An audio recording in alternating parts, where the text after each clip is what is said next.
A number of you have asked some questions about the Omicron virus, and of course we now are in a very different situation than that we faced a year ago or longer, but there's no need for a state of emergency in South Carolina to address the increase in the COVID infections caused by the Omicron virus. That is, there's no need for a state of emergency. There's no need for us to shut down.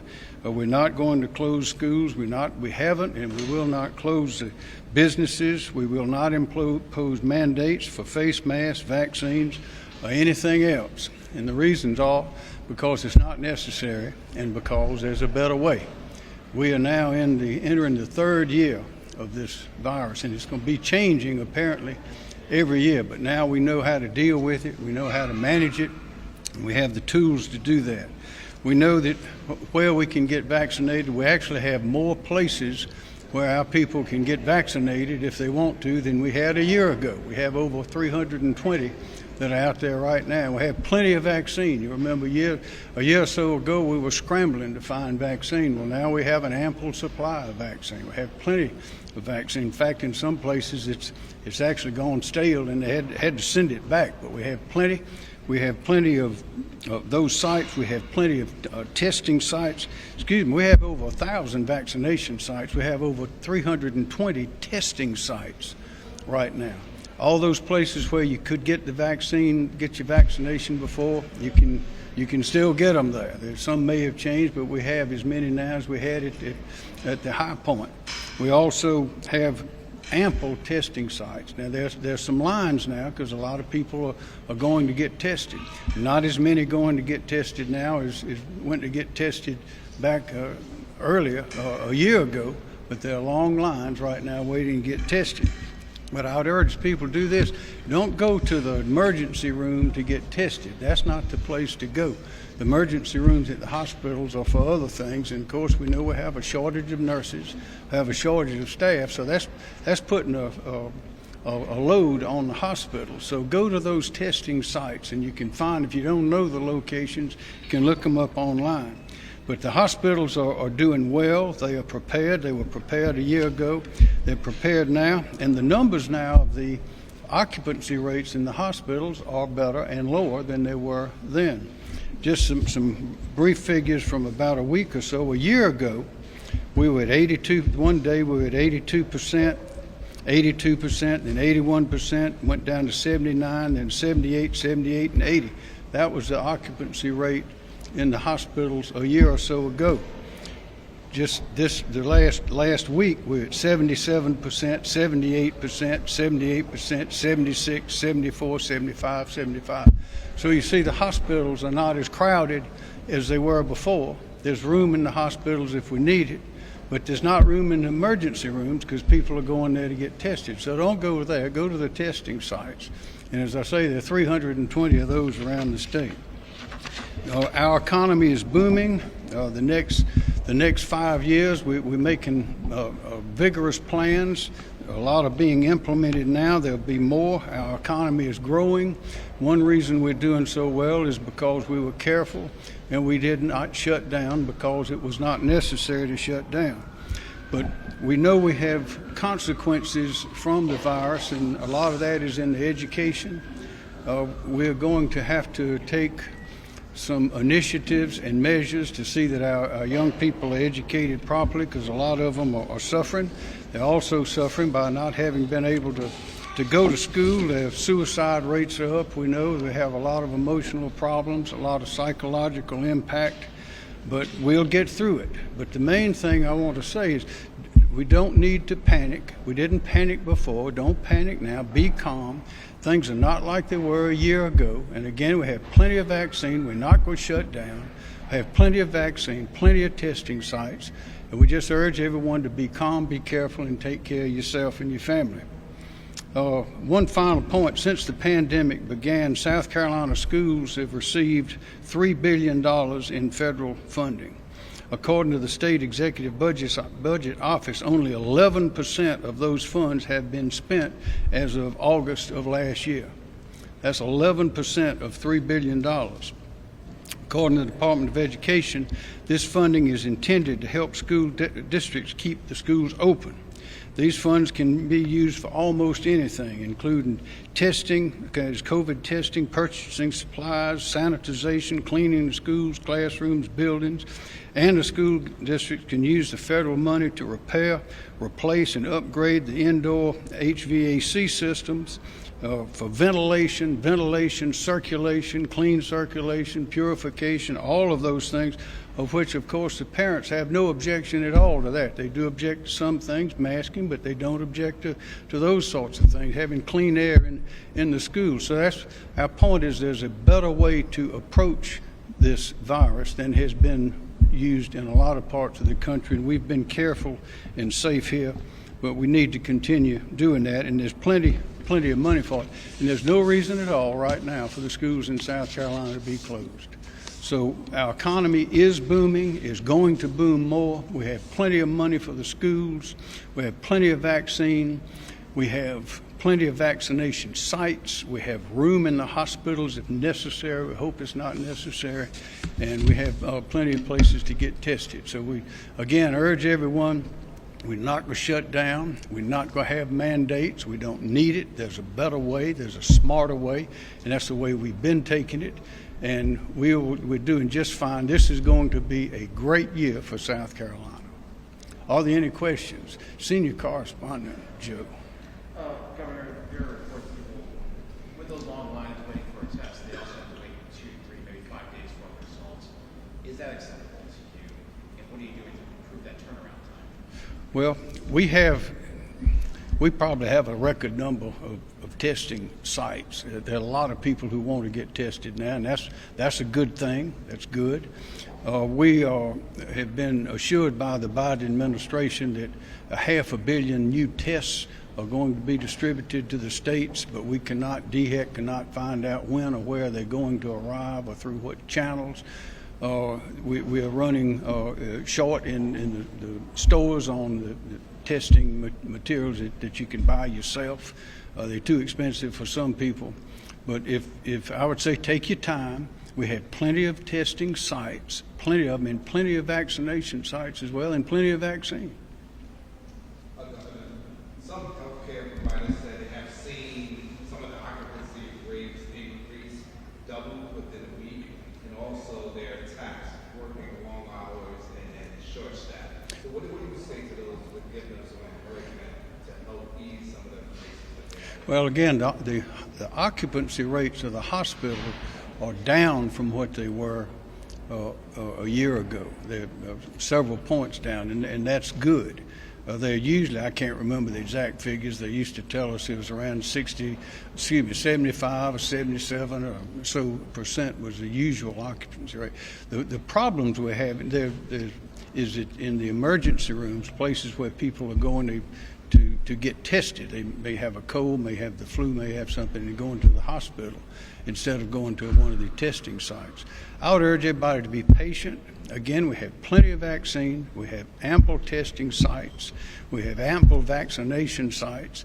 If you get real sick, there will be room in the hospitals. The hospitals are taking care to see that they can manage the situation. Our hospitals have really been champions throughout this whole process in the way they have planned ahead for events. But we are not in a situation now where anyone needs to panic. This is nothing like it was a year ago. We've seen this before, and this particular virus variant is more infectious, it seems, but is less debilitating. You don't get as sick. Some people barely know they have symptoms, but they test positive, and there'll probably be another one after this one. We're on Omicron now. There'll probably be another one. Some of the experts say it's like the flu; it's going to change every year, but we know how to deal with it. I just urge people: South Carolina is on a positive path. There's no need to panic. Be calm. Be happy. We just had a great Christmas season. Business is booming. Our path is prosperity is brighter and brighter. We're going to have to do some work in education to catch these children up that were out of school and that missed it. That's going to take some doing. It's going to take some ingenuity. But as far as our economy and as far as the safety of the people, we're in excellent shape. You're saying Hollywood has around 26%, thousands of cases every day. Do you think anything needs to be done to kind of mitigate that, or is this just something we're going to No, as we know, this variant is much more infectious than the other. It is easier to get, but it's not nearly as dangerous. So we would expect, because it is so easy for it to be transmitted, a lot of more people will go get it. But the good news is that they're not getting nearly as sick and not ending up in the hospital in the intensive care. So that's again, we're on a little bit of a roller coaster. With this variant, we were on a big roller coaster a year ago when this thing first started. We're still on one now, but it's nothing like it was before. And again, I urge everyone, South Carolina is booming. We're safe. We're healthy. We're not going to shut down. We're not going to shut the schools. We're not going to have mandates, and it's because we don't need to do that to keep safe, happy, healthy, and prospering. Governor, so COVID-19 is affecting staffing shortages. It's causing staffing shortages in a lot of different industries. You know, you say the economy is going well, but these staffing shortages can affect, business. How should South Carolina address COVID-19 causing so many people having to call out from work and then affecting several industries from trucking to healthcare? Well, we have been doing that, as you know, and a lot of that comes through our technical college system, which is the best in the United States. We've provided money to them to meet the high demands right now. I've distributed $17 million that came earlier. I'm asking the legislature for $124 more million. Our technical colleges really are the key to our future prosperity right now. There are a lot of other important parts, but with the great demand on the kind of services and talent that you mentioned, those are the places where we can provide that quickly all across the state at a reasonable price. And if we do what I'm asking the legislature to do, there'll be more and more scholarships, particularly for those that the businesses tell the college system that they need, those in high demand. These scholarships won't be just for people who want to go to technical college. There are scholarships for that, but this will be an infusion, a large infusion of millions of dollars through the federal act that will allow us to supplement what we've been doing to see that those people in high demand that you mentioned right now do get the very quick and good training and education they need to fulfill that demand.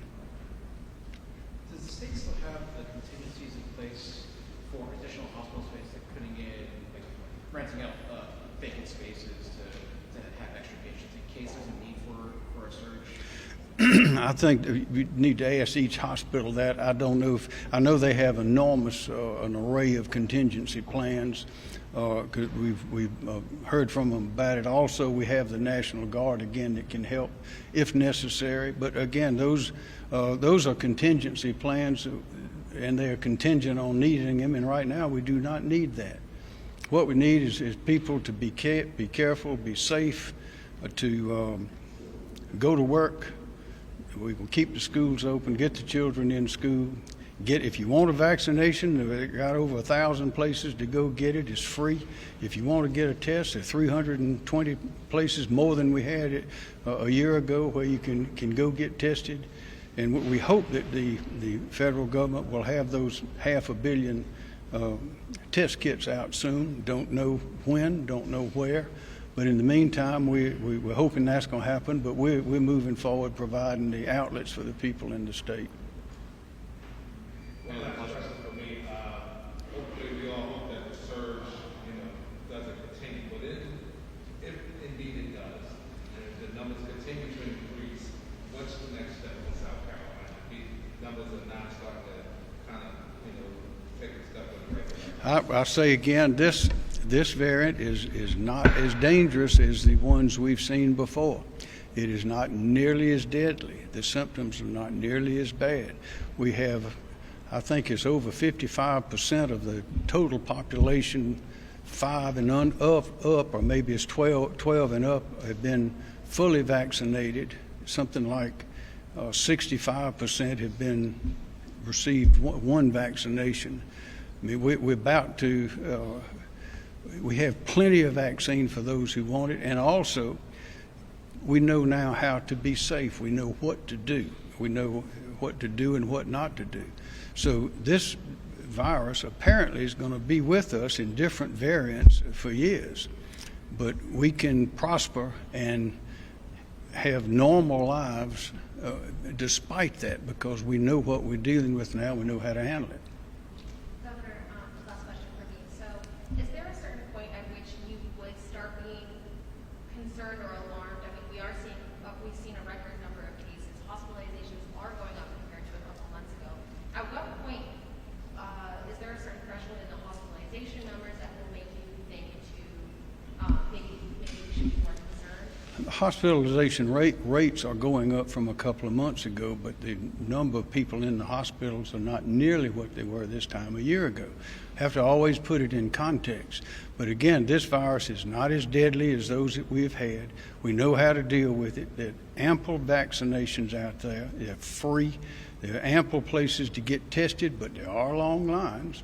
But I would urge everyone, don't go to the hospital to get tested. Go to one of these vaccination sites, because we need the hospital for people who've been in accidents, been injured, and need to go to the hospital. Last question. Have you gotten your booster shot yet? Not yet. When do you expect to get it? Pretty soon. I'm going to take Peggy with me. Thanks, guys.